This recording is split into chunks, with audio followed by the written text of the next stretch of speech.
Hello to all my fellow real life warriors. I'm Ruben, and as always, I'm glad to have you here with me. Today, we're going to work on ankle dorsiflexion. This is my problem child.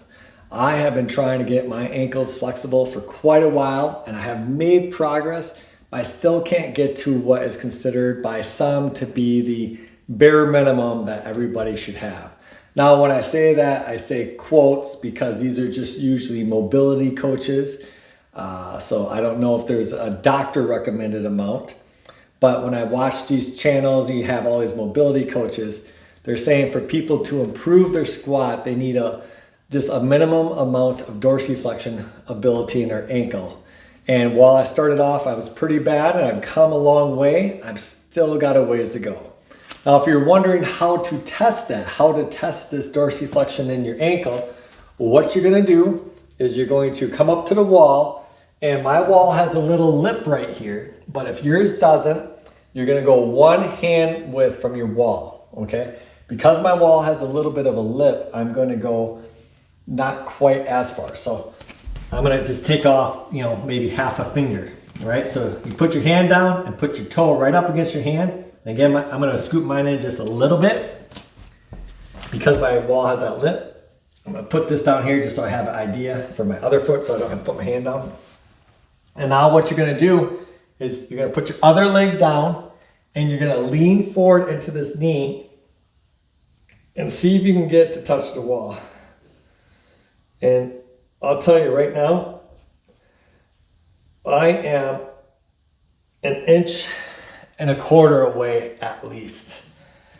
And so now we're going to do it with the other leg, see if we get a little bit of better dorsiflexion. And I usually do because I didn't sprain my ankle so many times this one. Oh, and when you do this, you gotta make sure your heel does not come up off the ground. So just kind of going forward into that knee. And on this one, I'm only about half an inch away. So left leg isn't too bad, but still not to the minimum. And the right leg still has a lot of work to do.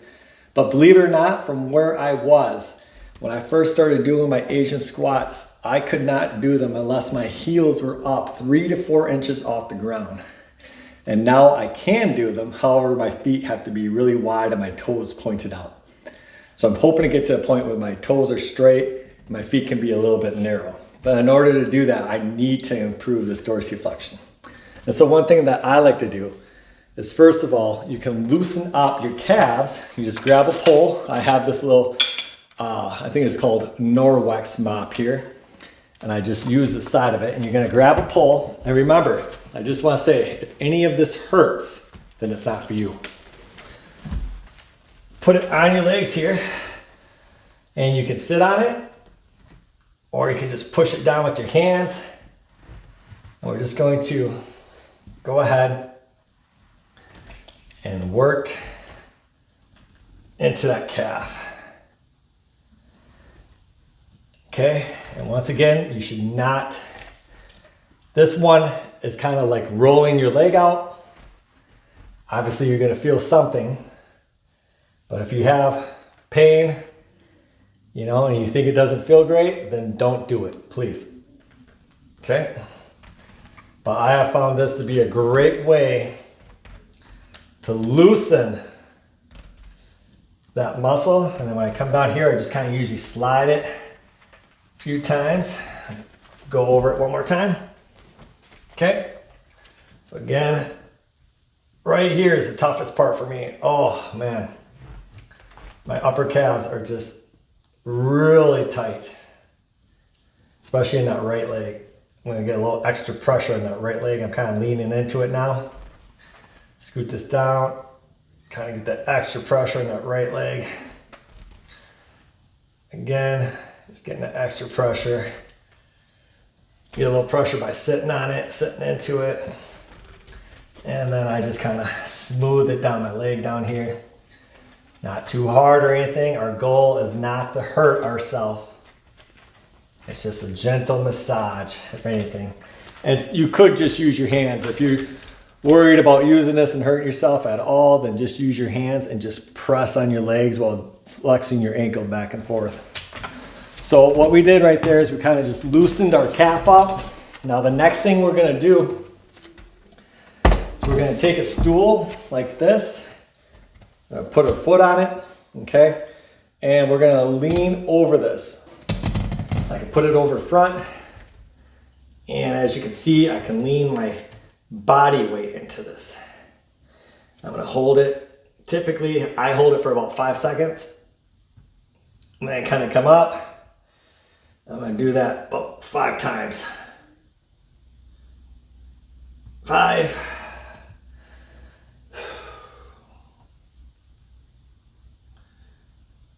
And we're not trying to kill ourselves with this, right? We're just trying to loosen up the front of the ankle.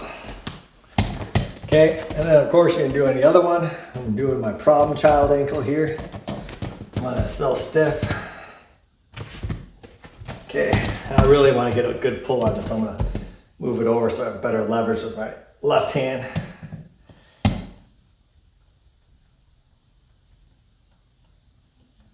Okay.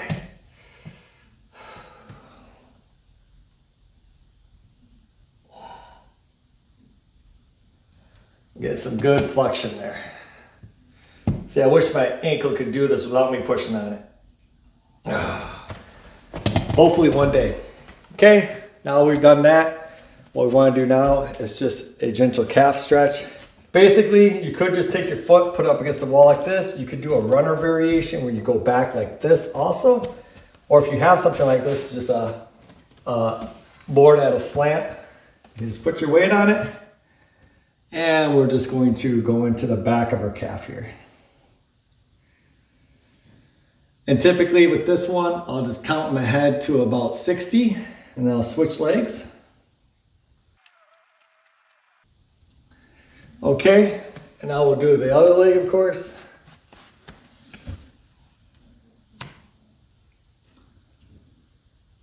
And the one thing you can do, I do sometimes, is that if you want to do this a little bit longer, for another 60 seconds, you can kind of flex this leg. So right now my leg is pretty straight, it's just got a micro bend, but you can flex this leg a little more over your knees and kind of come forward so you're putting more pressure onto that joint.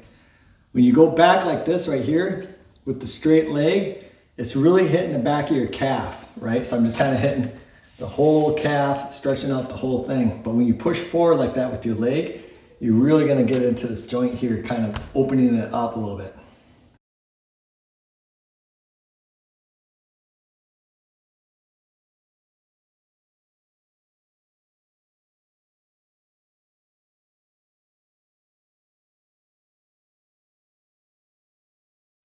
Okay, and you know, since I mentioned that, I will go ahead, I will do one of those. So what I'm gonna do in this one is actually, I will take one of these off. So I'll basically lower it, and I'm gonna press forward with my leg.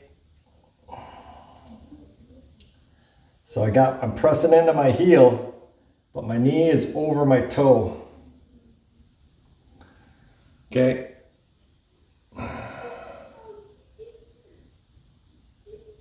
Okay, whoa, that one I held a little shorter because there's a lot of pressure, so this one you typically just count to 30 or so.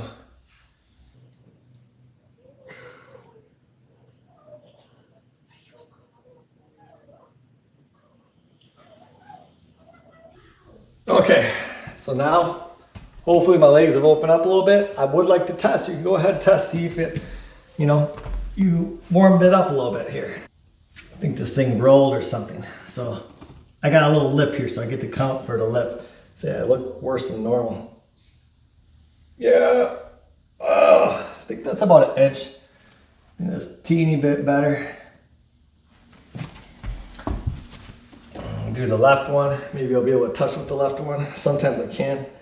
Oh my gosh, I'm right there. Don't let that heel up. Oh, nope, about a 1/4 inch away. So that is the program. And when you do it, you can go through, loop it a couple more times. I will actually go through it another time for myself. I will fast forward it, and we will see if I can touch my left knee at least to the wall, maybe get the right one under an inch. So I'm gonna go ahead and start this again.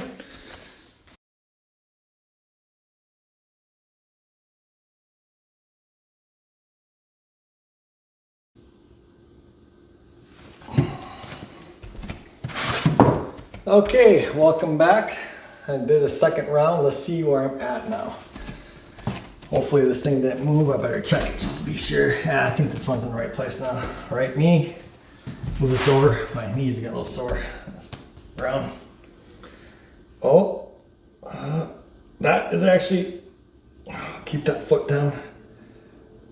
Oh, I got about 3/4 of an inch there. So it's pretty good. Pretty good. And this one I touched. Look, this one I touched. There you have it, right? So making progress, making gains. Hopefully one day I could come up before I start to stretch, touch the wall. That's where I want to be at. But if this can work for me, it will definitely work for you. Glad all you guys joined me, and I'll see you again.